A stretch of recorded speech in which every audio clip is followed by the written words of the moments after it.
Hola, hola, soy Malak y les quiero contar que los desarrolladores de Diablo 4 van a comenzar a entregar información sobre el juego en transmisiones en vivo. Ya hicieron la primera y esperamos que el próximo año empiecen de nuevo con transmisiones en vivo informando sobre lo que se viene y cómo va a ser el lanzamiento de Diablo 4. Aquí les traigo subtitulada en español y con comentario la primera transmisión en vivo sobre Diablo 4. Así que espero que les guste y vamos enseguida.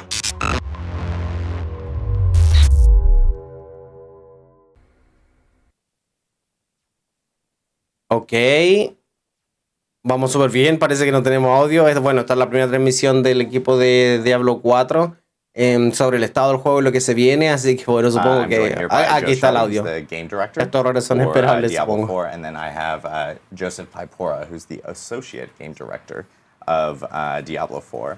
Obviously, this is our, like I said, our first live stream here, right. Live at Blizzard. Right now that we're doing live, for live Diablo in the cave. Live in the cave. Esta buena la escenografía del lugar me for the gustó. first time, this is our brand new studio that we'll be doing live streams from going forward.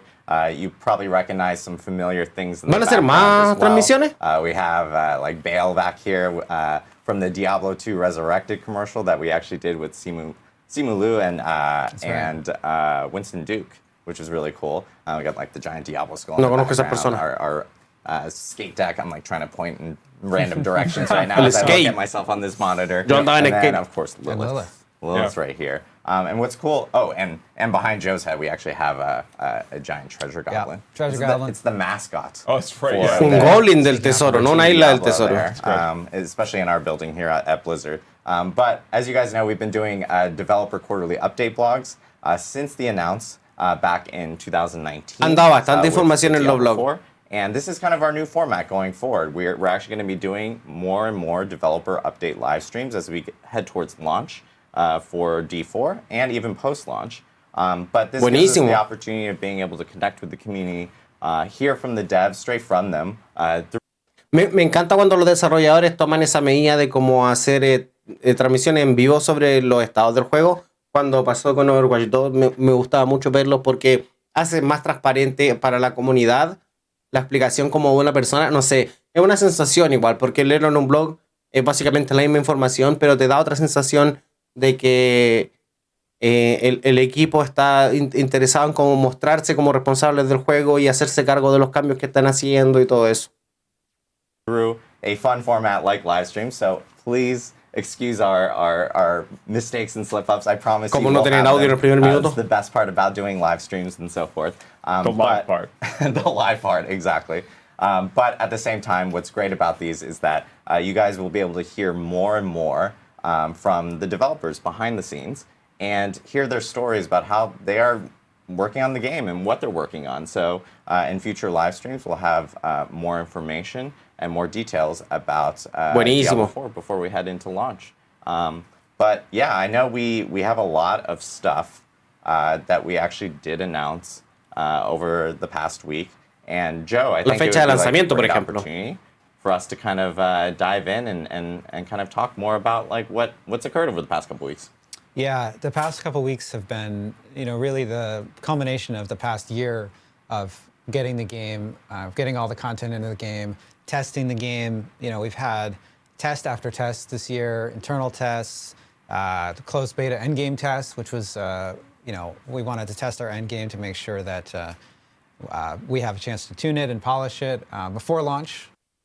También tuvieron la semana pasada una beta, yo supongo que lo voy a explicar, pero tuvieron una beta para los youtubers y para prensa. Esa también tengo como un reporte de lo que se anunció. Lo van a encontrar así como por ahí arriba. Y claro, pues en las entrevistas anteriores dijeron que la beta del final del juego, ¿cierto? De todo lo que es el endgame, ya estaba en vivo. Yeah. Better to test it before. As early as possible, right? Including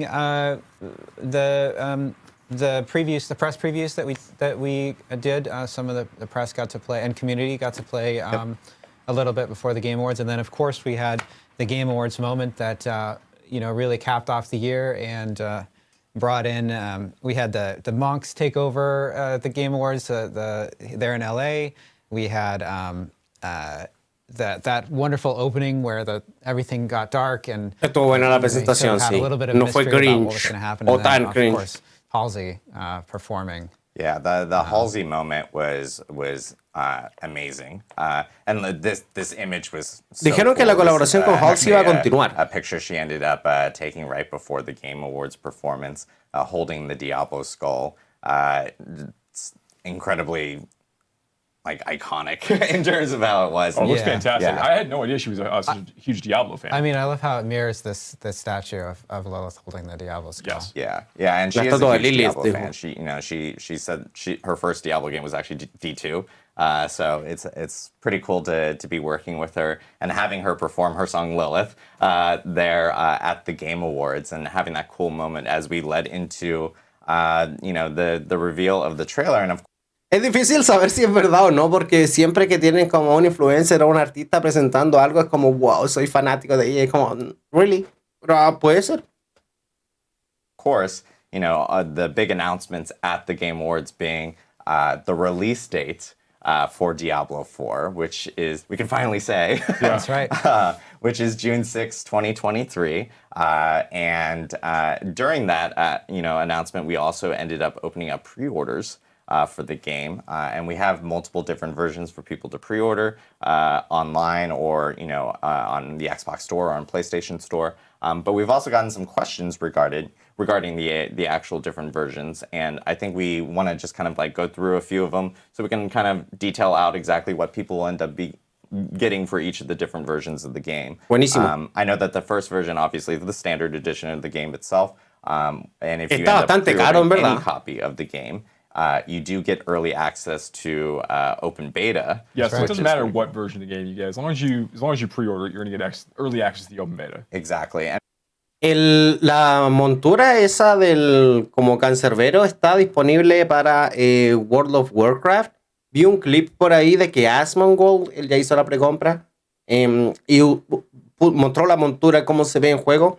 Quizás lo dejo en la descripción del video, el clip o el video donde él la ve para que ustedes la puedan ver, digamos, en vivo. And pre-ordering the standard version of the game, Si es que aquí no la comes muestran. with benefits in it itself of within Diablo 3, Diablo Immortal, some cosmetics, and of course it comes with the a mount in D4, and I think Una one of montura, the no un coolest ratón. things is this World of Warcraft mount, and I have to give a huge shout out to the WoW team here. They absolutely killed it. I've been using this around Valdraxxus myself while playing Dragonflight. It just looks so cool. And it does come with the pre-ordering the game in itself. And if you get pre-order PC, you actually get it now. And if you pre-order on console, you'll end up getting it at launch with console when you can link your Battle.net accounts. Yeah, and that mount is based on a character in Diablo 4. Yes. Ooh. Yeah, spoilers. But, yeah, we won't spoil O sea, lo everything, supuse, but era yes, como it de most esperarse en todo definitely caso. is. And then there is the digital deluxe version of the game, and we also have an ultimate version of the game. But with the digital deluxe version of the game, you do actually get early access to the launch. Acceso anticipado. Which is really awesome, and it ends up coming with an additional mount in D4. And of course, it also does come with the battle pass in itself, the premium battle pass for the game. And I know we have an image here for the ultimate version of the game as well, which comes, with the emote. That's right, the wings emote, which will allow you to have Inarius wings in the game. Show them off in town. Alas de Inarius, dijo. Your emote button. Inarius, el ángel que aparece en la cinemática de revelación de la fecha de lanzamiento, la que presentaron los Game Awards. Mucha gente creía que era Tirael, pero no es. Si ponemos los subtítulos, de hecho, nos dice que es Inarius. La verdad, estoy cansado de los pases de batalla y de toda esa mierda, pero en el fondo sí va a estar como incluido parte de alguna de las ediciones. Supongo que está bien. Ya es una batalla. La batalla contra la monetización, yo creo que nosotros como jugadores ya la perdimos. Como comunidades fue como que ya van a monetizar, entonces mientras no lo hagan de una mala forma, digamos, es parte del paquete. Ya es como, obviamente va a tener pase de batalla y qué sé yo. Yeah, and we've gotten some questions from the community that we wanted to talk about regarding the at least with the premium battle pass itself. because I think there's questions related to pricing of what the battle pass is going to be. It is going to be $10 in US dollars in in-game currency value for the premium battle pass. So you get that included with the digital deluxe and the ultimate version. The ultimate version does come with like the tier skips and so forth. But then and there's also questions related to early access for the digital deluxe and the ultimate version. Eso me interesa a mí. I think some people were wanting to know, like, oh, does that come with with early access? Does that mean I have like a massive leg up on people? And I know you guys wanted to talk about that a little bit more.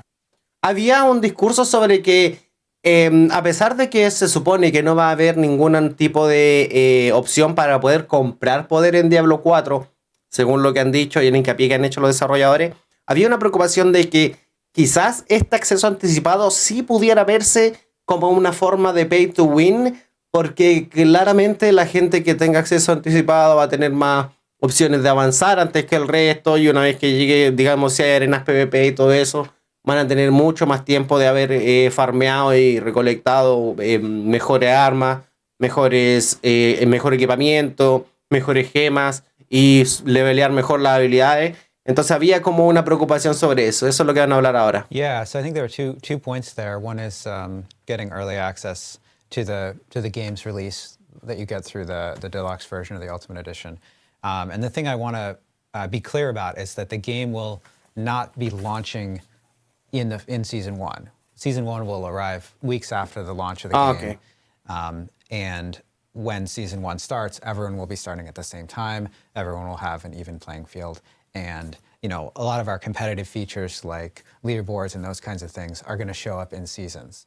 So folks who get early access to the game will get to check it out early, but you don't have to worry about you know, any unfairness in terms of seasons. Yeah, and I know with like the premium battle pass and so forth, like there's like some tie-in or some questions tied to like season journey and everything.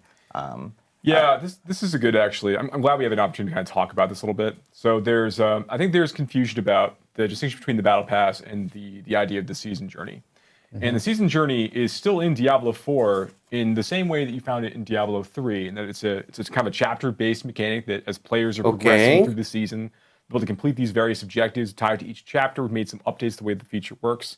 You'll be earning like rewards for your character as you go through the process for this, but you'll also be earning favor by completing chapters of the season journey. And that favor is what drives some of the progression for the battle pass itself. So just by playing through the game normally and completing some of these objectives and earning these rewards for your character, you'll also be progressing your battle pass more quickly, which is great because even if you don't buy the battle pass, and there are still many like items in the battle pass that are still available for free, you'll just get access to as you rank up the battle pass anyway. Es importante que esos objetos, si bien obviamente los objetos que están disponibles en los escalones gratuitos de los pases de batalla son peores o no son tan comparadamente buenos con los elementos que están disponibles en los pases de batalla pagados, pero es importante que igual se sienta recompensante o que uno sienta que está ganando algo cuando está progresando por el pase de batalla gratis, porque ese es, por ejemplo, el gran problema de Overwatch, que no se siente que estés como avanzando o obteniendo recompensa o en verdad ganando nada. Entonces me intriga saber cómo ellos lo van a hacer para manejar o de alguna forma tener conciencia de eso y hacer un pase de batalla que, aunque sea gratuito, sea recompensante.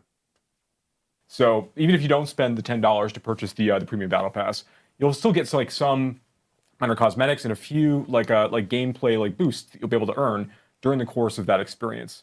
But even those boosts, you know, like let's say you get the accelerated version of the battle pass, you know, a few extra tier skips that come with the game initially when you start playing in season 1, which is again when the battle pass would actually start. Yeah. Like these gameplay boosts have a character level requirement attached to them in addition to the tier requirement. So just, you know, if you've managed to purchase a few tiers or if you progress that more quickly, you'll still have to have a character with the appropriate level to make use of any of those things. It's really, really important to us that we balance the things that you can find in the battle pass in a way that they're compelling but still very fair. We don't want to have any situations where players can feel that they can pay to win. Yeah. And of course, all of the seasonal content is completely free and it's not attached to the battle pass. Te voy a creer por Yeah, ahora. we're gonna definitely do another one of these streams at some point, just to talk about like season 1 and maybe seasons more generically.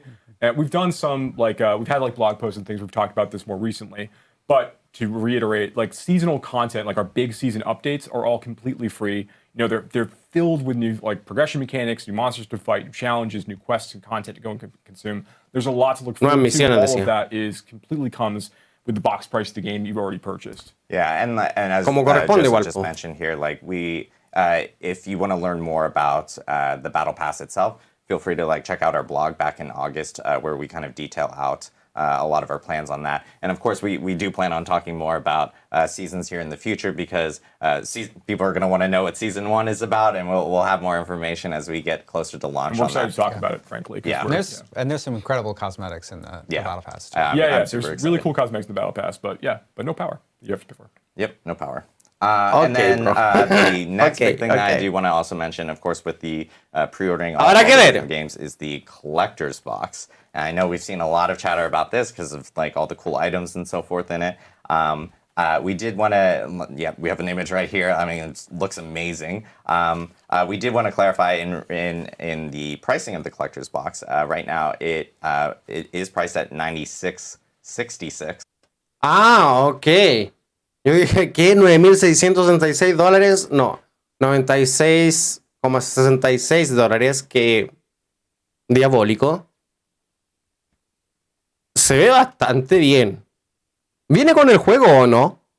Porque los desarrolladores como que de todas las compañías han tomado de que estas ediciones grandes de coleccionistas son ultra mega caras, pero no vienen con el juego. Tenéis que comprar el juego aparte. And it will be available on the Gear Store in North America, EU, UK, and Latin America after the stream itself. And then in Australia, New Zealand, and in Korea, they will have those available at select retailers for people to actually pre-order. O sea que podría comprarlo ahora si es que lo quisiera. There is going to be options here for people to check out or purchase the actual collector's box. There is one other question that I know that a lot of people are have asked about, like, hey, does this actually come with a copy of the game? It doesn't. This is just a collector's box of all the items that are inside. Like, no viene con el juego, por supuesto. Entonces, al final al final entonces como es una caja de marketing relacionado con Diablo 4, pero no el juego en sí. Okay. Collectible items that people would want related to D4. But this also gives you a little bit of flexibility too, because you can actually end up getting a standard version of the game and a collector's box if you prefer, or you can get the ultimate version of the game and the collector's box. So you can kind of mix and match depending on exactly what you specifically want for your own needs, because you may be like wanting all the collectible items and as opposed to all the digital items or so from that end. But what's even cooler is that we actually have a collector's box here. Yeah, you do. Pero el juego, la última versión del juego no cuesta como $100 también. This thing is massive. So we're going to go through a few of the items here. This right here obviously is the box with like the gates of hell opening up, and it actually does. Trying to adjust it for the cameras to make sure people can really see. Exactly. Professional hand models here. Everyone. Clearly we're very good at this in particular. But it's really neat that like even like it just opens up like the gates. And I think that there's a plan to do more, have like more of an unboxing video. We're gonna show off some items here, but then after this stream, we are most definitely hoping you guys actually check out the Diablo YouTube channel, because the Diablo YouTube channel itself is gonna have a full unboxing de todos los artículos of all the items and give you like a little bit of a closer look and details and so forth. But we do want to show off what we can here for sure. Yeah, so the first thing we have is like one of these prints. Correct. Yeah, there's 2 different prints that actually come, or actually I guess almost 3 different prints that do come with the collector's box in itself. Right. Of course, viene con una imagen impresa. Some of this concept art that we've actually shown off in the past, and now you'll have your own matte prints of those. And then we have another one down here. More here. Viene con 2 imágenes impresas. Couple. Oh my God, son 3. It's the happy couple, right? The Inarius Lilith combo here. Inarius and Lilith. The concept art between both of them. Inarius in chains there. Yes. Again, so cool.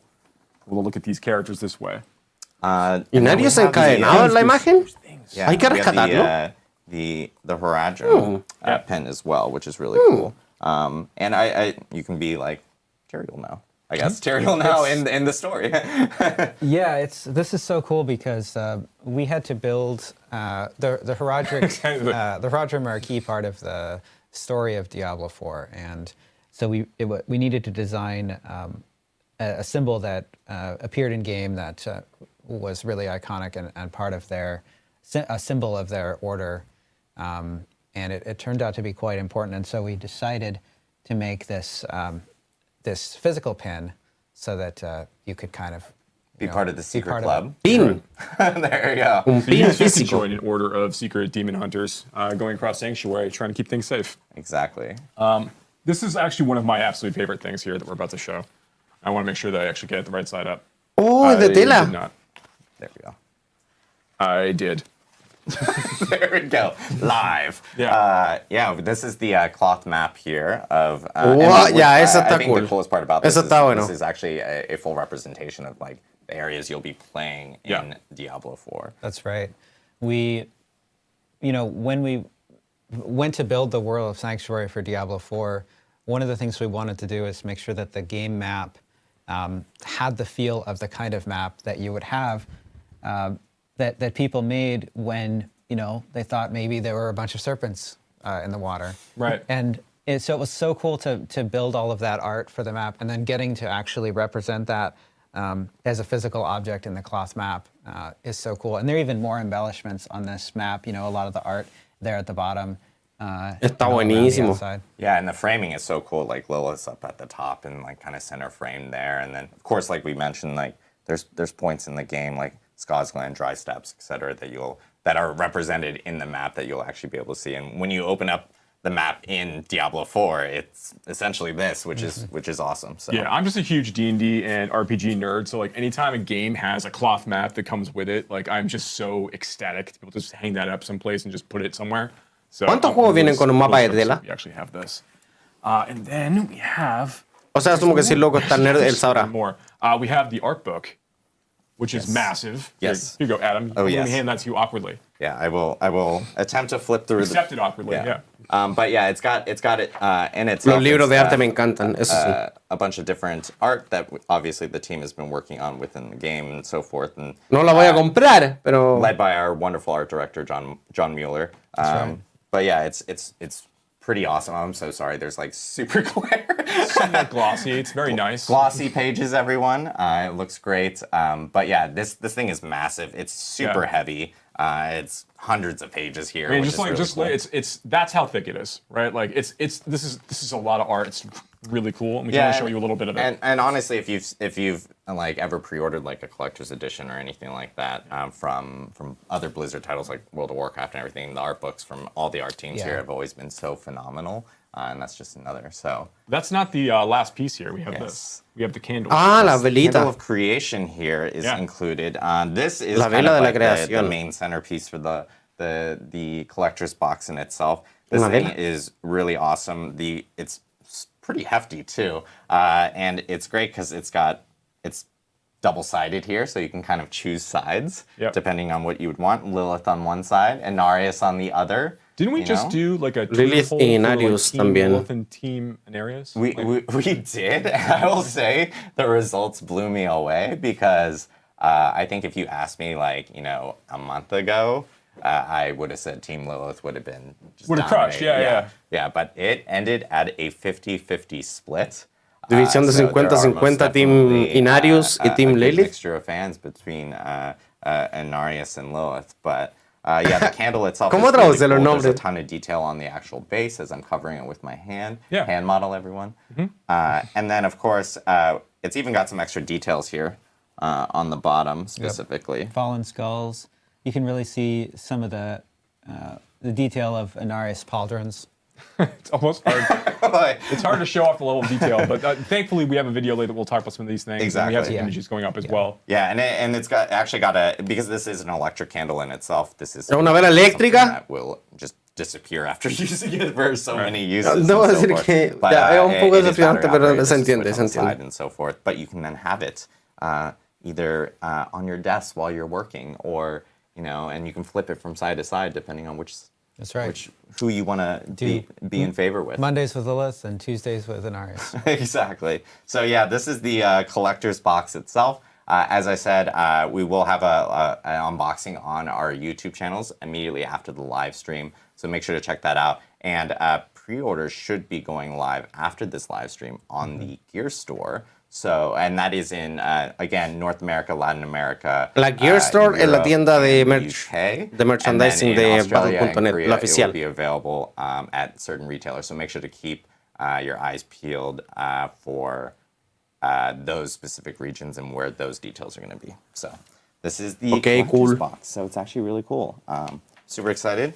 I'm sad I'm not going to be able to like immediately run over and pre-order it itself because We gotta do this. I gotta do this. But we actually have a... Dijo que estaba triste porque no iba a poder ir inmediatamente y precomprar la versión como de coleccionista máxima porque tenía que hacer esto.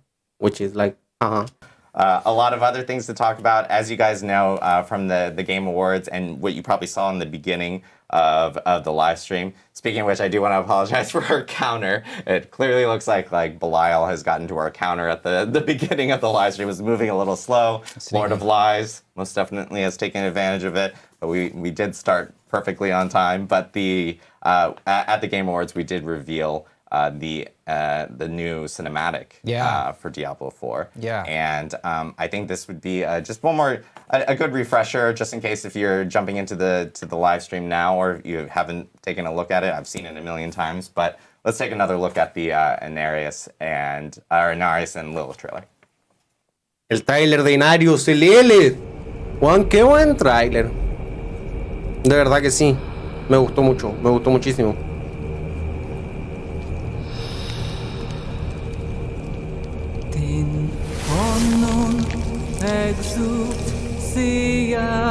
Perdonen esos subtítulos.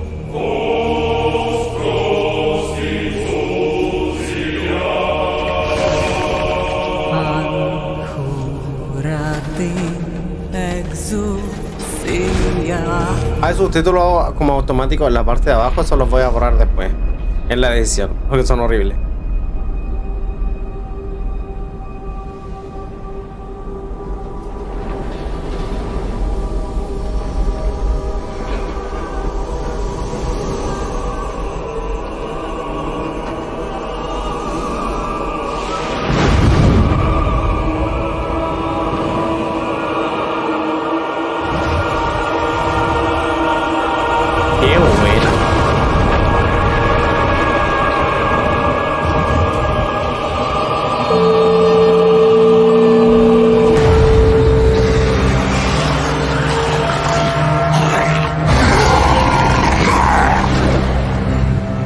There we fight true in His holy name.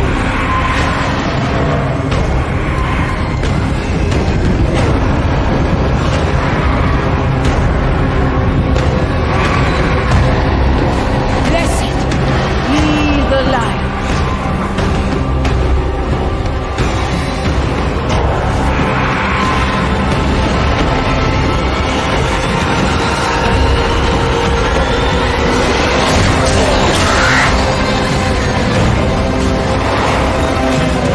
Buenas las tomas, las escenas están pero buenísimas.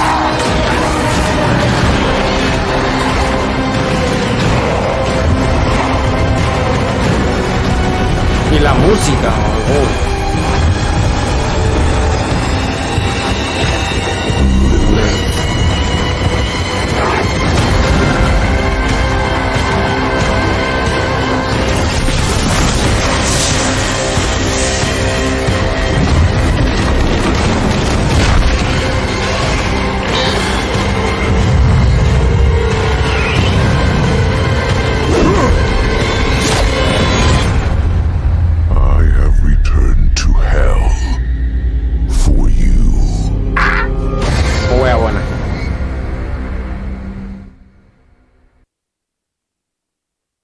El audio no. Times. I probably like half the views on YouTube in itself. Are you? I am. I am boosting the YouTube viewership all by myself.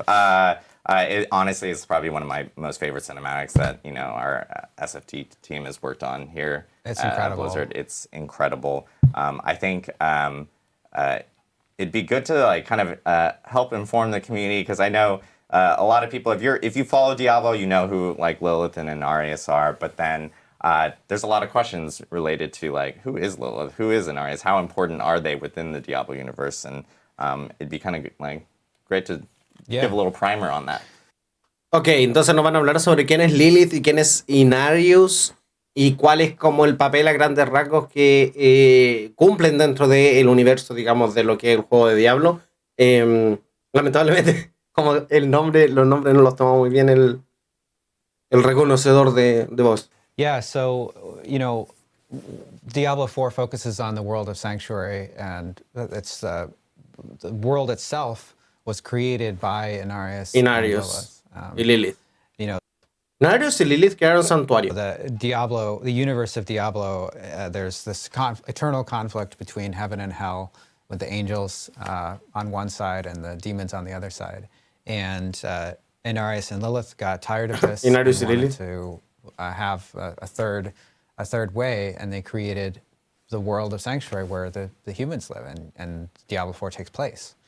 And sort of abandon their responsibilities, sort of, right? Like they're expected to continue this war. Well, that's certainly the take of the demons and the angels both. Yeah, absolutely.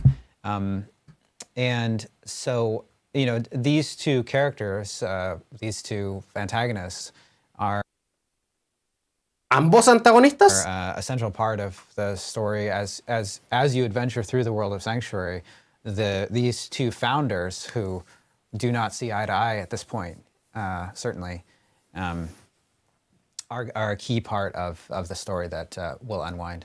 Yeah, so being able to like explore like Lilith as a character, explore Inarius' characters and like their motivations, kind of what led them to where they are now and why things are blowing up the way they are, yeah, definitely very important to the overall story. Very cool to explore as well. Yeah, and I think like the cinematic showcases like amazing moments, especially for Inarius. I mean, he's very much center stage for kind of the first time that people really get to see or experience the Diablo game beyond just like the lore, the discussions, and so forth. And I think like just seeing his power and what he represents right there was amazing.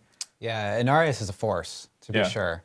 And it's so cool to be able to tell the story in a way that we can have really multifaceted characters that have real motivations, like you were saying, but also be able to represent the raw power of some of these characters like Inarius. Like when you think about that shot of Inarius' wings, getting to see them over the army. Cuando decían artista, decían Inarius. And, like spreading out super wide, yeah. Sí. Yeah, absolutely. And, es buenísima esa toma. Wings have been such a beautiful part of Diablo games for a long time. I think back to the scene with Tyrael in the World Stone and how his wings were represented there. The way that they can move, they have kind of this quality that I don't think I've seen any other wings, angel wings, that are represented quite this way. Sí, es súper real porque la única Diablo es como el único lugar donde las alas de ángel se ven de esta forma. They're just incredible. Yeah, they feel very iconic to our angels in Diablo, right? Absolutely. Yeah. And then, of course, they're not just visually cool. They're also functional. You can see in the cinematic we just showed, when he lands, he actually impales a number of fallen off screen. With his wings. Yeah, this is honestly one of my favorite parts, where he's just like coming down and the fallen are in awe, and obviously he's just impaling them, and his feet landing on the ground, and like the ¿Verdad que mata unos demonios con la ala? No había fijado. Doing a soft landing is just insane. You can tell he's got something on his mind. He clearly has an objective, wants to most definitely go towards it. It's just insane to see the power that's behind him. And I think one of my other favorite moments is the pulse he sends out that like completely brightens up hell all the fallen are essentially like blinded by it, but it's got this unique sound to it, and like a little bit of like fun Diablo lore is that like angels in Diablo are beings of light, and the sound and like, the resonance are all tuned to the crystal arch, and it's almost like you're hearing his unique sound that he actually sends out, which just causes all the fallen to immediately move off and be scared of like his power and what he brings. So yeah, there's so much in regards to the story between Inarius and Lilith, and it's weird to also think that Inarius is also kind of was originally serving under Teriel, which is obviously a very familiar name within Diablo. So there's a lot more to reveal that we're going to be doing here over the next couple months as we lead up to launch, and of course when people jump into the game for the Diablo 4 story. But that cinematic was phenomenal for sure. The next big thing that we did want to talk about, and this is a huge part because this is actually kind of a new thing that a lot of the community may have heard of, but probably don't have full details on, and that is the Codex of Power. Oh yeah, Codex of Power. Yes, the Codex of Power is a brand new feature that's coming into Diablo 4. It's a gameplay feature, and Mr. Joseph Pipora. Oh yeah. Can give us a little bit more details. I'll talk about this. So this is one of those things I would have loved to be able to talk about in a blog a while ago, but we weren't quite ready to reveal it at that time, and there was already so many things for us to discuss. So the Codex of Power is this new crafting feature that we're bringing online in Diablo 4. We're really, really excited about it. What it allows players to do is, as they're progressing through this, the massive interconnected world of Sanctuary, they're going to be discovering lots and lots of dungeons as they go. And when they find these dungeons and they delve deep into them, at the bottom of them, they're going to find what we call Codex of Power aspects. And an aspect in the Codex of Power is effectively a legendary power that's been put in this very particular form. And every one of these dungeons that players progress through in the overworld has a unique legendary power via the aspect found inside of them. Yeah. What I love about that is that you can create a new character, and you can look at some of the powers that are available through these dungeons and say, okay, I really want to target this power. I'm going to go to this dungeon, get that power. So you're less dependent on like, well, I hope this power drops. Absolutely. So there are limitations in place, but Joe, to your point, that is basically the intent here, right? Is to give players some manner and measure of control over the nature of their build as they're going. Entonces podría como ir a buscar poderes efectivamente. The power is a way for them to basically take these aspects, and then they're able to go back to a crafter back in one of the major cities, our new occultist crafter actually. And when they go to the occultist, they can hand off actually we're showing it right now. Our sorcerer's friend has just earned aspect of overwhelming bolts, which is going to allow her charge bolts ability to go and fire 2 more projectiles with each cast. She's going for like an up close and personal melee lightning build. So this shotgun approach for her spenders will be really, really useful. More bolts, more damage, definitely very good. Minor trade-off for the mana cost, but still what ends up being worth it in the end. Here we can see that the sorceress is now heading over to the occultist and is going to be choosing to imbue this aspect into one of their existing items. So she takes the item. So you're looking at a lot of work in progress stuff that we're looking at here, because this is a live cast. We'd like to be able to show some things off. You have an opportunity to go and basically override the existing legendary power on this and put in the new power they've just collected through the Codex of Power. So in this way, players have this deterministic way to kind of collect a series of these legendary powers that are out there in the game for them to find. But it's not all of them. You can only find some of the legendary powers overall in the game. There are over 120 dungeons in the game. So this represents like a lot of really exciting and interesting things for you to collect as you're going through these areas. You don't just find legendary powers for your class. You'll find legendary powers for all of the classes as you go, and some ones that can work on multiple classes as well. And then we think this is really cool because every time you find an aspect that you can put into your Codex of Power, this is now available to all characters in that realm. So, for sake of argument, if you're playing in Season 1, every character that you'd make, let's say you're playing your sorceress first, and you go find a whole bunch of werewolf, druid, based aspects as you're playing. When you go and you want to build a new werewolf character or a new druid character, you have all those aspects to play with from level 1 as soon as you want to start kind of like leveling up gear and getting into a position where you can make use of them.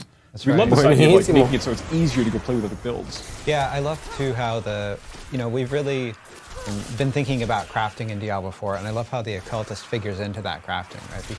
O sea que podríais como tener un personaje principal que te farmee cosas para que empiecen como mejorados tus personajes secundarios de nivel 1. Buenísimo. Because, when we think about legendaries in Diablo 4, what we're really talking about is the legendary power.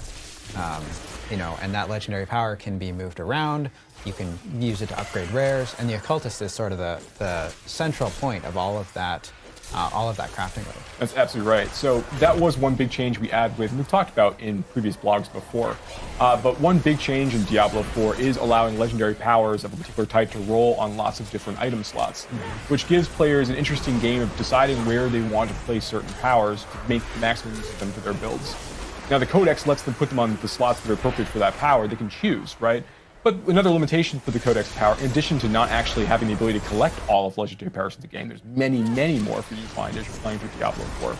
Those powers also are always rolled at the lowest level of power possible. So it is always better for you to go find a legendary item that has the power that you're interested in. And then you can choose to use that item directly or extract the power from that item into an aspect crystal, then go in and print into your own item of your choosing. So those legendary items you find out in the world are always going to end up being more powerful as a general rule. Yeah, I really like the idea that no matter what, finding stuff is still going to lead to potentially the best opportunity of getting the most amount of power, but you still have the customization ability of being able to, I found this power, I would still like to use this on another piece of gear and add that within the Codex of Power, and you still can. Yeah, that's one of the things that's great about it. Exactly to that point is that you can have, let's say that you are leveling up and you get a legendary power that you really love, and you start to sort of make your build around it. With the Codex of Power, you can acquire new gear, and in fact through essences as well. And you can extract, you can bring that power with you, so you can maintain that build. So you're not losing a core part of your build as you're getting new gear. Yeah, and the fun thing about this is that we do want players, as they're beginning to go through their class phase, they're making their skill tree selections, they're going deeper and deeper into this, they're making their fun choices. We do want them to be able to still want to chase certain other powers. Like, for example, for this, kind of like melee-focused lightning build, the player here is participating in right now. Eso también lo dijeron en la entrevista que hicieron con IGN, esa gigantesca que tengo también por ahí, ¿no?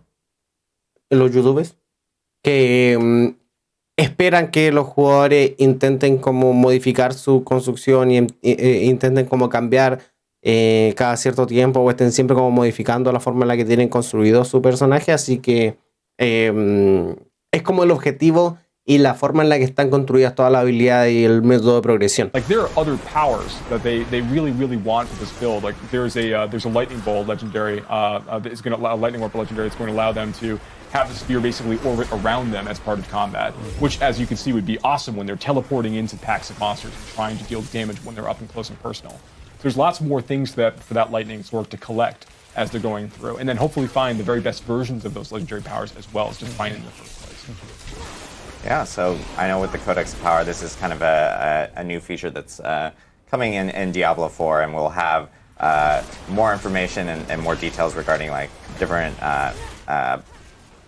parts of the Codex of Power, and the different powers you can end up finding and so forth to imbue onto actual weapons or gear in general here in the future, plus other mechanics and other systems that I know people have been talking about and wanting to know more about here in the future. But I did want to leave some time for some Q&A, because I know we've had a lot of different questions that we've seen pop over the community here in the especially in the last week with all the announcements that we've actually had related to Diablo 4. And so I wanted to make sure that we spent some time on those. So we did collect a lot of these questions through different community channels, like some of our forums on D3, D2R, where people are posting about Diablo 4 there, to Reddit. Some of our these questions actually came from social media, or even our content creators that actually do focus in on Diablo. So let's kind of jump into a few of these specific questions if we can. So first one we have is what learnings did you guys apply from other Diablo games to Diablo 4? Yeah, this is a great question, because when you think about the history of the Diablo, suena como una pregunta que como que inventaron ellos más que no sé. IP of all the games that have come. what we wanted to do is capture the things that players loved about each of those entries in the series. You know, and when you think about, so we really thought about how Diablo 1 really established sort of this tone of gothic horror, this really dark tone that was quite different from other things that you would see at the time. And we wanted to carry that forward and recapture that in Diablo 4. And then when we look again, what do players love and hold close to their hearts in Diablo 2? And we really wanted to capture that essence of having systems that you know, unfold out and have all of this depth and ability to, you know, look at it and nuance and think to yourself, okay, well, I'm really going to learn all of the details of this, and I'm gonna by having a deep understanding of this, I'm going to optimize my character in ways that people who don't understand these nuances will miss. Yo no soy ese tipo de persona. Yo voy a ir a Google y voy a poner mejor build para el personaje que yo quiera jugar. Y como con la habilidad que quiera potenciar. Eso es todo lo que voy a hacer. Soy demasiado estúpido para jugar estos juegos, la verdad. Pero me gustan mucho, pero no tengo el cerebro, bueno. Sí, hay que ser honesto. Uno tiene que saber sus capacidades, sus debilidades. Y yo no tengo la mente, no. And I will feel like, oh, I really am optimizing through this system in that. Yeah, really the character's really like an expression of the choices you've made while you're leveling up and like making interesting decisions, right? Like that's a great point. It's really, really important. A lot more of that power is based on decisions that players made along the way. Character power on the character itself versus just stuff that you the wear. Itemization. Absolutely. Yeah. And of course, when we think about Diablo 3, we think about the fluidity of combat, that sort of action aspect of the action RPG. The feels really good to gameplay. kill monsters in Diablo 3. Yeah, and you know, Diablo 3 added so much to not just the player cast interactions. You know, when you talk about hit frames and contact frames and all of the sort of nitty gritty of how that smoothness is achieved, but also the effects on the monsters exploding, various ways that monsters can die, death kits, all of those kinds of things. And we wanted to make sure that we represented that in Diablo 4 and even at a grander scale. I mean, if you can't behead a fallen, then, you know, what are we even doing here? Exactly. What are we even doing here? Exactly. Cool. For the next question we have, as I'm like dodging the camera and so forth, how does the Battle Pass work and how long does it go for? I know we talked a little bit about Battle Pass, but I think this is actually a really good question as well. Yeah, it's a ¿Cuánto great dura? question. Una buena So the pregunta. Battle Pass will last for the entire duration of a season, and a season is 3 months. Yep. So Okay. you have plenty of time to work your way through the Battle Pass. Antes habían dicho que iban a ser entre 4 y 3 meses, pero que estaban pensándolo todavía, así que ahora al parecer tenemos confirmación de que las temporadas van a ser de 3 meses para 4 temporadas anuales. Ojalá a lo mejor toman tiempo entre las temporadas porque sean un poco menos. Active players are going to have no problem with that. You're not going to run out of time. Yeah, and you'll be earning progress, like I mentioned before, by completing content in the season journey, but also just by like killing monsters, going through dungeons, completing quests. Like everything you do is be slowly earning progress towards your Battle Pass progress. Yeah, and I know that because we talked about season journey beforehand and so forth, and again, that's just an opportunity for people who even don't have the Battle Pass will still have an opportunity of actually going through a season journey similar to what they kind of experienced with Diablo 3 and earning things and so forth from that specific moment as well. Oh, I want to call it one more thing because I think there's another question here that sometimes is kind of asked, which is like, you know, how long am I expected to like to play in order to like progress through the Battle Pass? And like that's like close to like between 75 hours ish. Like it's in that kind of realm for the most part. And this is important because we don't want you to think like you hear that there's a Battle Pass that's going to last for 3 months. Am I expected to play every single day for 4 hours for 3 months? Like that's not how this works. We really want you to be able to engage with it at a pace that is appropriate to you and feel that you've got the time necessary to like really go through the whole thing. O sea que el pase de batalla entonces espera que la temporada dura 3 meses y el pase de batalla se espera que tenga una duración para completar de 75 horas, que es bastante bueno. Eso, bueno, va a depender obviamente de cómo nosotros juguemos, de las actividades que nosotros hagamos para subir de nivel, el pase de batalla. Pero 75 horas encuentro que está bien. O sea, es mi perspectiva. Obviamente esa perspectiva va a ser súper personal. Para todos nosotros va a ser muy distinto. Yo, si bien trabajo de 9 a 6, pero yo, por ejemplo, no tengo hijos ni nada de eso. Entonces, mi tiempo para jugar es mucho más... tengo mucha más disponibilidad para hacer cosas como pase de batalla que otras personas. Entonces, eso es súper como... depende de cada uno al final. Eso es lo que quería decir. Cool. Next question that we have here is, when does the first season of Diablo 4 actually 3 start? semanas después de el lanzamiento, we'll be able dijo. to share more details about the exact dates of when the season starts, along with more details about the first season, what kind of exciting things you're going to get to see coming soon. But the key thing to know is that the game will launch in a preseason mode. Yes. And the season will start some weeks after that. Yeah, and so for those that do end up pre-ordering, again, on the digital deluxe or the ultimate version, and they have the early access period, your early access will be within the preseason, so it's not an opportunity to get a leg up over other people in regards to that first season for Diablo 4. Yeah, I really want to make sure people have time to like really play through and enjoy the campaign and see all this content before they get ready to start fresh in season 1. Exactly. Pretty good. Next question. If I want to play Diablo 4 on PC and console, do I need to purchase the game for each? Necesito comprar el juego en cada plataforma. Yes, so you Wow. do need to purchase the game for each platform that you want. Puta la wea mala. But the all of your progression, you can play between platforms, and all of your progression is cross-platform as well. Yeah, and just to reiterate as well is that if you do buy the premium battle pass for like PC and you also play on Xbox, for instance, your battle pass does carry over because it is part of your BattleNet account. So you'll end up progressing both on whichever platform that you actually do play on. You don't need to purchase a battle pass for each specific platform for each. Obvio, pues si está each time vinculado a la you're playing cuenta, on, pues like, mi rey. PlayStation or on Xbox and on PC. That's right. Cool. Will familiar Diablo items be returning to Diablo 4? Sorry, I'm like ducking around. They will. Joe, Yeah. I think you have some. Yeah, so like Ítems there's, familiares. there are a ton that are returning. There's so ¿Como yeah, cuál? Echo's coming back. Wind Force is coming back. La Grandfather's fuerza del coming back. viento. There's El abuelo. like Mage Fist is coming back. Mago These are unique PC. items, So, right? yeah, I'm sorry. Oh yeah, so the that's a really good call out. So there are legendary items we talked a little bit before. There that have like really particular powers, and then there are unique items that are much more powerful than legendary items are. Now, Ítems legendary powers únicos. show up on any slot. Unique items come with like a pretty fixed loadout of like types of affixes that could appear in that thing, and then what the special power is tied to the unique item on its own.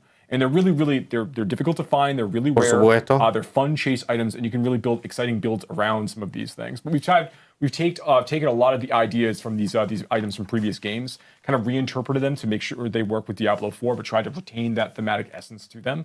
Like it's been an exciting challenge for the team to kind of go after and try to bring in. So yeah, we have a ton. Diablo items returning. And, Fan favorites. And a lot of new things too. So there's a mixture of both, but you will see some returning favorites. Yeah. Awesome. Very buena. And I think that Pensé is que the se había end quedado of our pegado. questions that we have there, specifically that we ended up grabbing. I know that we wanted. Ok, él ya dijo que... No. Dijo que tomaron desde redes sociales, que tomaron de los foros, que tomaron de la gente que ha jugado al juego y todo. ¿Y tuvieron cuánto? ¿Como 3, 4 preguntas? to Nah. make sure that we had enough time and so forth. And but I did want to thank you guys for joining, and thank you guys obviously for Yes, for no joining us on our last live stream. But I'm De nada, mi gonna rey. throw you guys before we leave some quick. Like, fast-paced shotgun questions because I want to make sure that we have all these and everything like Sounds that. good. I'd be curious to know favorite class in Diablo 4 for each of you. Okay, Rogue. fine. I'm sorry. Rogue. Clase favorita, déjala en los comentarios. Yo creo que la mía, puede ser el nigromante, a pesar de que siento que igual es como fome que tus monos hagan la mayoría del trabajo por ti y no seas tú el que está haciendo el daño directo. Me gusta cómo se ve el cazador de demonios, pero el nigromante es, no sé, la explosión de cadáveres es demasiado buena. Rogue. Okay, so that was easy. I guess Barbarian, but I think in terms of specs. So I could just talk for the 5 minutes, but no, Barbarian right now. Yeah, you're right. There's so many cool mechanics. Like when I say rogue, I'm thinking about the idea of being a rogue and running around. Like, I will Rogue. say Rogue is incredibly fun. Like plays like it's if you want a fast like agile character that like is dancing around like oh everything. yeah, it doesn't disappoint It mechanically. is the most. I would say that and the necromancer are probably the two most fun and flashy like characters. Well, actually, I would say also even the sorceress is flashy just because of all the spell effects and everything. So Again, there's builds I love on all of the classes. I personally am a druid fanboy. Always have been. Druida. Werewolf. Actually, I've really enjoyed like the elemental specs nature. and so forth. Yeah. Storm is so strong. Storm is so fun. We're gonna nerf Storm, everybody. Just because I said something. Just because we said it was good. So we're gonna go. La tormenta muy fuerte dijo, la vamos a nerfear. Nerf Storm, don't worry about that. I'd be curious to know favorite enemy in Diablo 4. Maybe. Favorite enemy. Yeah. Or enemy family. Enemy family. Wow. You know, I love what we were able to do with the Bloodcasters. There was actually an enemy in Diablo 2 under the city that is this vampire caster, very tall and thin and floating, and we were able to reimagine that in Diablo 4, and it moves by turning into bats. And it can form out of bats. So if you get a lot of bats in one area, it can turn into one of these casters. Wait, did it move in Diablo 2? Qué buena. No, Maybe, I don't know. Yeah, like I always, it's El so diseño de hard las to, criaturas en like, Diablo 4 feature está because it's, increíble. like, Si has visto los trailers y usually you find los gameplay, that ends really están muy dark. buenos. Maybe they have been, and I have had no idea. But yeah. Yeah, for me it's Drowned. Like the whole monster family for the Drowned, I really like. There's something about like the like these pale, clammy, like seaside monsters rising up from the waters. And one of the things that's really fun is like they're really like strange and mysterious in the world. And I really gravitate towards that. Like, you know, they're covered with barnacles, they've got like all kind of like broken parts of like sunken sea vessels they use in combat. They just swarm all over the place. Often you'll find like you're in slick areas where it's raining when you have to actually encounter them. Like they're a super fun group of monsters to fight. And they've got some neat, a lot of like their brute like has some like really neat abilities you have to like have trying to like dodge and avoid. They're very dangerous. So yeah, they're my favorite I think right now. Nice. What's a fun fact you guys encountered while developing Diablo 4? fun fact developing Diablo 4. I'm going to throw it at Joe. Why? What do you Sure. think? So a fun fact I learned while developing Diablo 4, that it is very important while we're allowing players to like make a lot of choices and they're thinking about the way they like make a really interesting character for themselves, that we unveil that kind of slowly initially. Otherwise, we have a tendency to like get people like really like scared about making choices, and they kind of clam up, which is obviously not what we want. We want people to like be able to engage with these kinds of features. So it's maybe not like a fun fact, but I think it was very interesting. We went through a lot of iterations to get to the right place. And I'm really happy with where we landed. Algo que sí quieren Now I potenciar have to mucho. give a serious answer. No, I'm sorry. I should have given some other fun fact. No. I think it's better. Okay. You know, I think It's we better, went folks. through we went through a lot of iteration on the first skill when you start out in the very beginning of Diablo 4.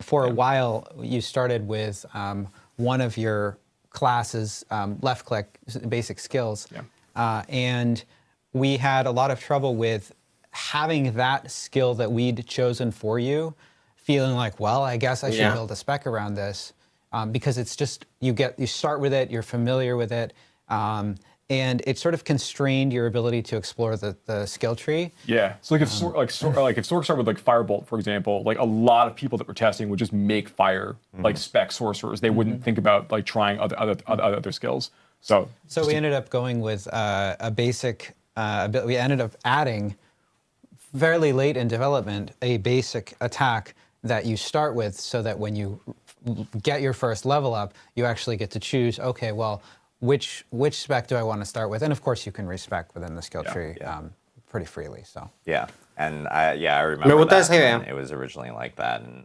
thankfully we test internally and so fix it. forth. We get our own feedback from within the team of what people are actually doing from that end. Of course, and last but not least, the most controversial question: Team Inarius or Team Lilith? Team Inarius or Team Lilith? nice. Even though I'm wearing my Lilith shirt. I was that's like, actually really funny. I guess still Team Lilith. I think I'm still Team. Okay, I we're think I'm split. still Team Equipo Lilith. Lilith? I won't break the tiebreaker here. We will keep the poll at Oh wow. 50-50. Trying to stay very neutral I here. will stay neutral here. I Me will- gusta I mucho will el diseño choose de that. Lilith. Team Creo que de Very por puro Behind diseño me. podría ser Lilith. Perfect. Uncle Bale. It's Uncle great. Bale. Uncle Bale. Uncle Bale. It's perfect. Great. Well, I think that kind of wraps up our time here today on the developer update stream. I do want to note that, we thank everyone again for tuning in for our first developer update stream. This has actually been kind of a crazy process of getting a studio up back in the building, and I'm happy that we can call this home for our streams going forward. We do have a lot of Diablo activities that are going on that we've announced or will announce here, I'll say in a second, for the whole entire franchise. If you are a big fan of Diablo Immortal or a player of Diablo Immortal, we just had a huge update for 1.7 come out yesterday. It's massive. It's probably our biggest update yet. So I do recommend checking it out. Lots of big narrative moments and whole new areas that kind of expand the campaign in Diablo Immortal, as well as a lot of quality of life features that the community's been asking for. So been hearing a lot of great positive feedback, and we're ¿Habrá alguien jugando todavía Diablo Immortal, pero así como sagradamente? And then D2R earlier this week, we announced 22 Nights of Terror. It's an in-game event that essentially changes the game every single day, and it's kind of a surprise. Think of it like a Diablo advent calendar, you could say.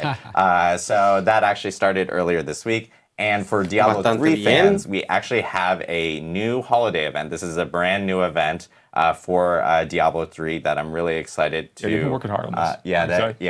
Our D3 team has been working really hard, and they're working really hard on the next season.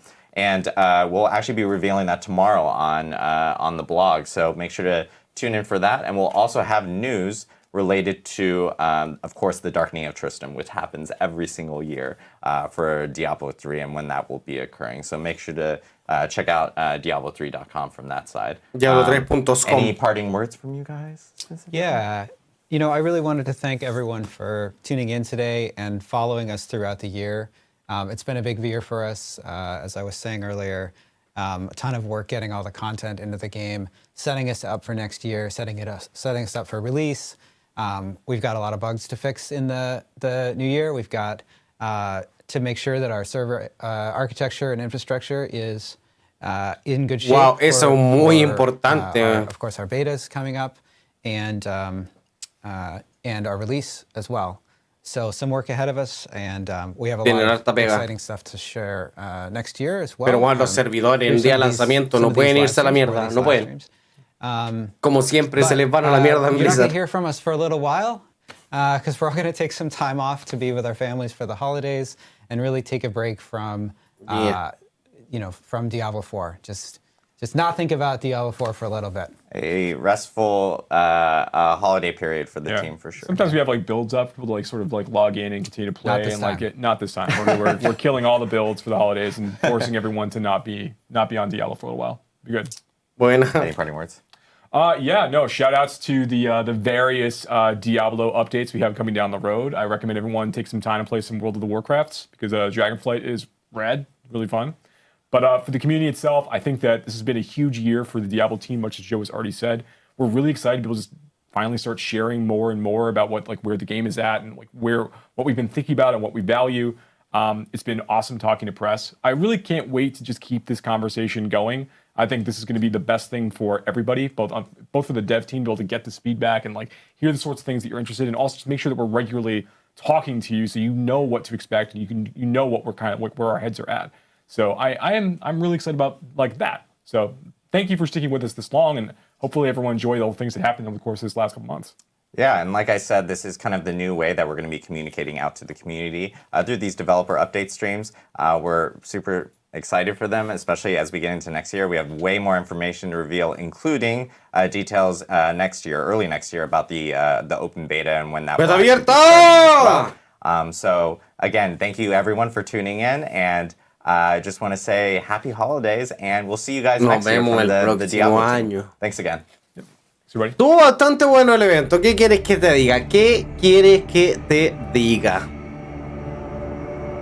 Eso es todo por hoy. Espero estén bien. Pulgar arriba si les gustó, pulgar abajo si no les gustó. Y coméntenme si es que esperan seguir viendo este tipo de videos, si es que les gusta este tipo de contenido. Nos vemos en el próximo. Hasta luego.